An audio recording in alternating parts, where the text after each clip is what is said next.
Welcome to English 7 Daily Podcast, the place where you improve your English every single day simply by listening. Hello, I'm Leo, and I am a traveler. My home is a backpack, and my routine is the rhythm of discovery. A day for me is not about schedules, but about moments. The scent of a foreign market, the kindness of a stranger, the quiet awe of a new horizon. Let me walk you through a single, unscripted day on the road. The day doesn't start with an alarm, but with a subtle, foreign shift in the light. I open my eyes to a ceiling I've seen only once before, in the dimness of arrival last night. For a fleeting second, there's a soft disorientation, a peaceful, "Where am I?" that is the traveler's first daily gift. Then memory settles. The quiet guest house in a valley town in the Alps, the woven rug on the floor, the pine scent lingering in the air. I rise and go to the window, pushing the wooden shutters outward. The view is my morning coffee. Today, it's a mist-wrapped valley, the peaks of distant mountains just emerging like islands from a silver sea. The air that rushes in is cold and sharp, carrying the clean scent of wet earth and pine. It's a scent that has never entered my lungs before in this particular combination. I take a deep, deliberate breath, feeling the newness of it, the first true act of belonging to this day and this place. My morning ritual is a study in mindful simplicity. I pack my one bag with care, a practiced efficiency that feels like a moving meditation. I check my physical map, tracing the possible route for the day with a finger. I fill my water bottle from the tap, a small act of trust in this new infrastructure. Stepping outside, the world is hushed and pristine. I find a small bakery already open, its windows steamy. Inside, I point to a pastry dusted with powdered sugar and hold up one finger. The exchange is a smile, a few coins, a murmured "Danke." Sitting on a bench outside, the pastry warm in my hand, I watch a town awaken. A shopkeeper sweeps his step. An old woman walks a small, cheerful dog. I am invisible and yet completely present. There is no plan, only the vast and gentle possibility of the hours ahead, unfolding with the rising sun. Fueled by that simple sweetness, I begin to move. I leave the main street, its orderly charm already familiar, and let my feet choose the path. The goal is not a landmark, but the loss of all reference points. I turn down a lane barely wide enough for my shoulders, where geraniums spill from iron balconies overhead. The sound of my footsteps changes from the clatter of cobblestones to the soft crunch of gravel. I follow the sound of water, not a dramatic rush, but the persistent, gentle trickle of a stone fountain set into a wall, its basin green with moss. A cat observes me from a sun-drenched windowsill, blinking slowly. This is the art of deliberate disorientation. The map stays in my pocket. I become a student of minutia, the pattern of lichen on a rooftop tile, the weathered symbol carved above a doorframe, the particular blue of the shutters on one house. I pass a small workshop, its door open to the morning. Inside, a man is bent over a piece of leather, tools laid out with precise care. The rich, earthy smell of the hide mixes with the scent of oil. He looks up, meets my gaze, and gives a small, silent nod before returning to his work.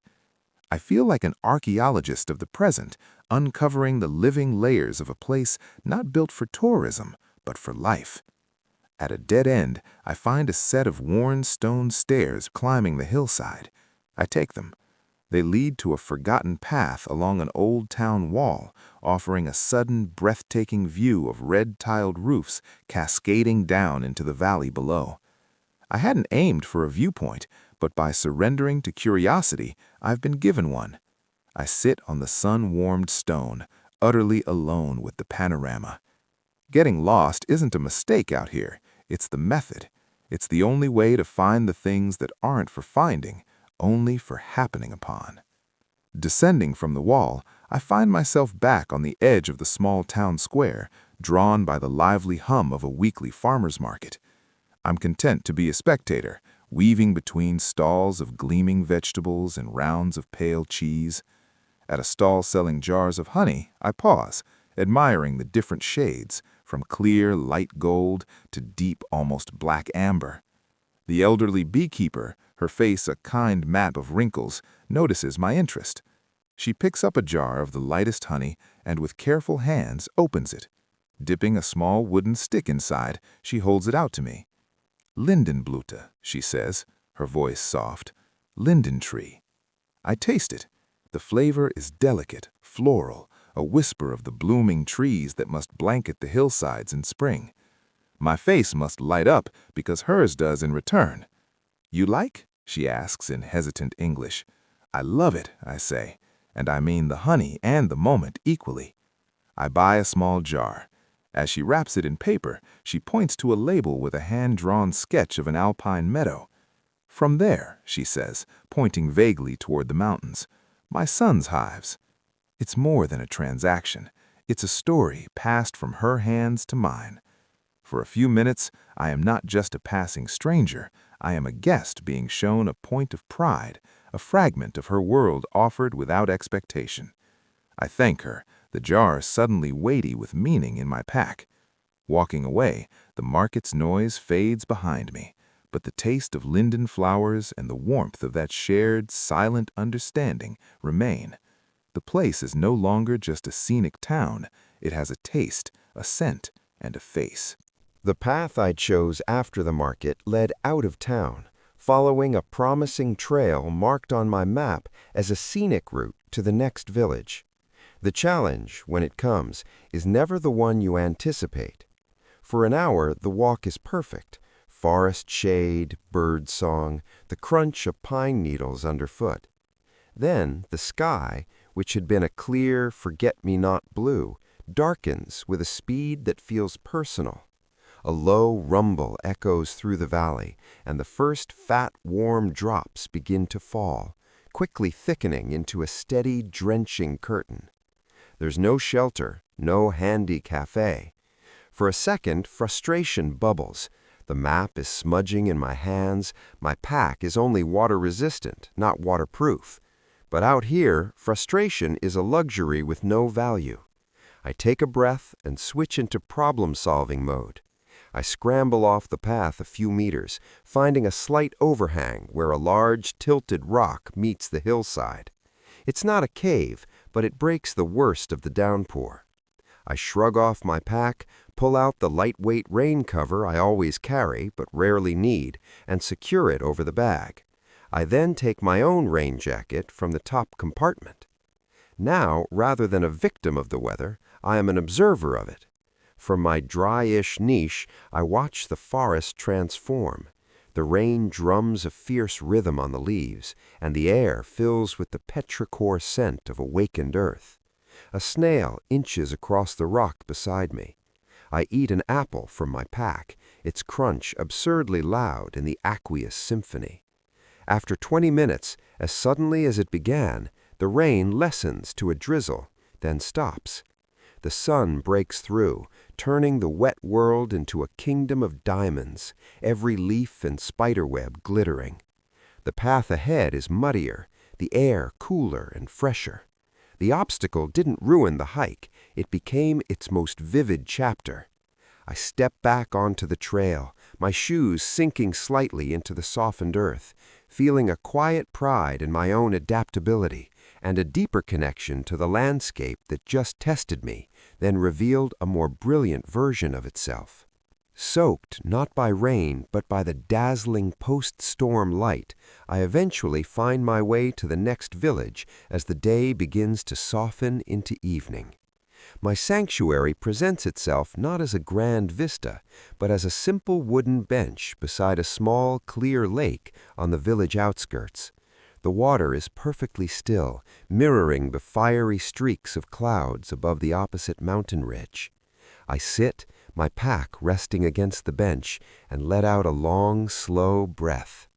The only sounds are the distant clang of a cowbell and the gentle lap of water against the stony shore. This is the necessary still point of the day. I take out my small cloth-bound journal and a pen. I don't write a chronicle. I capture sensations. The smell of wet pine, sharp and clean. The taste of linden honey on bread at midday. The cool, smooth weight of the honey jar.